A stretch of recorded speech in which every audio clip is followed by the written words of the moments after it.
Hey everybody, Dave Shaw, Shaw Classic Auto Works, doing a quick video, walk around the shop here and show some of the stuff we're working on. Let's see this This is one that we're just, we're close to finishing up, need some wheels and tires for it, but dent side Ford, 1977, F250, original colors. That we put back on the truck. This one is a 1950 Dodge Power Wagon. Wheelbase has been shortened by a foot. Otherwise, relatively close to original. We re-geared the axles, a little bit of road gear. We've got this little Weber carburetor on it. Otherwise, pretty stock. Nathan here's body working bedsides. Your Power Wagon. Got little Trans Am just came in for some repairs. We'll be flying into that one pretty soon here. And back here is kind of part one of, I'll try to follow this one with a bit of a video series. Popular car, 1970 Plymouth GTX. So this is a local car for us. It's here for rotisserie restoration, which is what we got going on right now. It's on a rotisserie, and we're just getting started on it. What I was going to show today are some of these old body methods that would have occurred like in the 80s and 70s, and this is typical stuff here. Try to back this lens out a little bit. What we got here is an overlay, sheet metal, kind of relatively crudely formed piece over a common rust area, this wheel arch area, and it's an overlay. It's been laid over the top and with the edge brazed with the oxyacetylene torch and brazing rod. It's also got some pretty healthy dents in it, with some of these little holes for some old slide hammer pulling efforts that had happened at one time. This lower on the quarter has also been overlay patched and brazed on. Same sort of thing happening on the other side of the car. Pretty heavy with the body filler in here. Basically this wheel arch made up of body filler, so that outer corner, you know, the crispness of the corner, the radius and everything was pretty much just sculpted. A lot of filler in there. We've got up here, I can show you some stuff. I was just peeling this stuff loose and I decided, you know, I'm gonna make a video just to show the kind of stuff that we run into. You know, somebody had a run at a paint job with this car. I'm told it was in the 80s. They had some rust here, kind of a common area for rust. So what they did is they took a body panel, a piece of sheet metal off of another car, probably cut it off of a door shell or a roof, who knows. This one was like a gold metallic, I would guess an 80s something that this was cut off of, and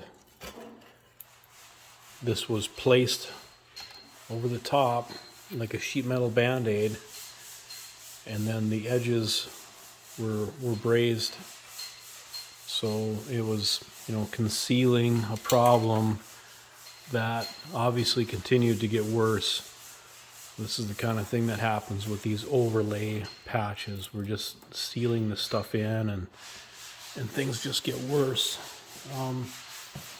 This car, unfortunately, was riddled with these types of practices. Here's a look at a rocker on the driver's side. We got double layer underneath the rocker coming out the edge. You can see some of the mouse goodies, the stuffing inside of there. You know, the overlay patch didn't do it any favors. The fenders for this car had the same sort of things going on. This is a driver's fender. Again, you can see we've cut this patch loose. It's not peeled all the way off yet, but just trapping that rust inside of there. This is driver's side fender, same sort of thing. Had a patch up in the front over the headlights, one back by the cowl, and then you know, a big one down here at the fender bottom. So that's, you know, certainly not trying to talk down the car, because for what it is a very good one. Being a B-body Mopar of that 68 to 70 vintage, just really the sweet spot for, well, for myself for one, but for many people who this is just a favorite, you know.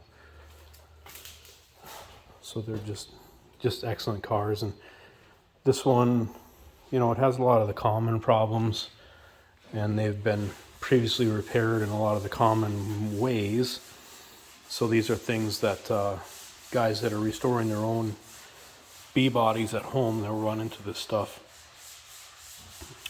Trunk center, again, very common area to run into little problems here. You know, it's thin metal, rusted through. There's a gas tank support brace that runs across here, and it traps dirt between the two layers and rusts out. So this trunk floor will get at least the center pan, in which case we would cut it on the frame flange right here, try to stick right in the center of the U-box flange top, and drop a new center in there and weld it in. But you know, the path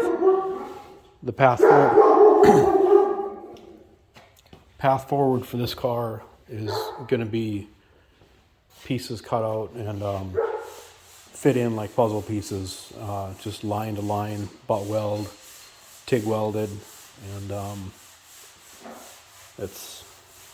we'll get it all fixed up. But we'll be doing some videos on this car, kind of showing some of the different things different ways of handling typical issues that we'll run into with these cars. Again, this one is a very good one.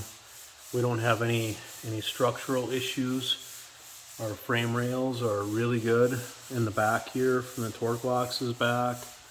We're really good up front.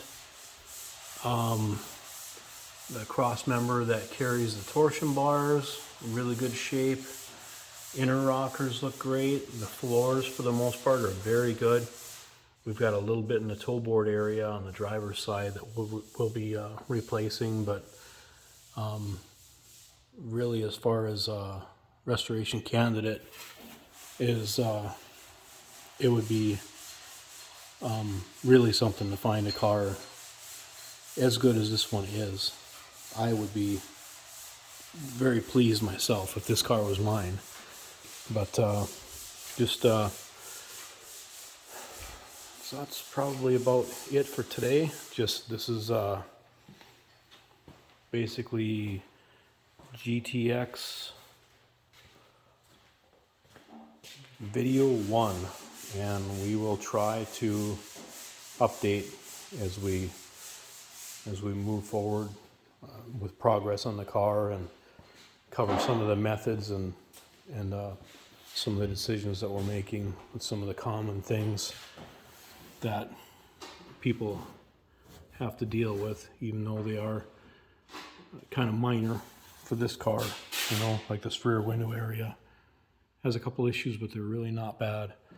So stay tuned. We'll try to post again on this 70 GTX.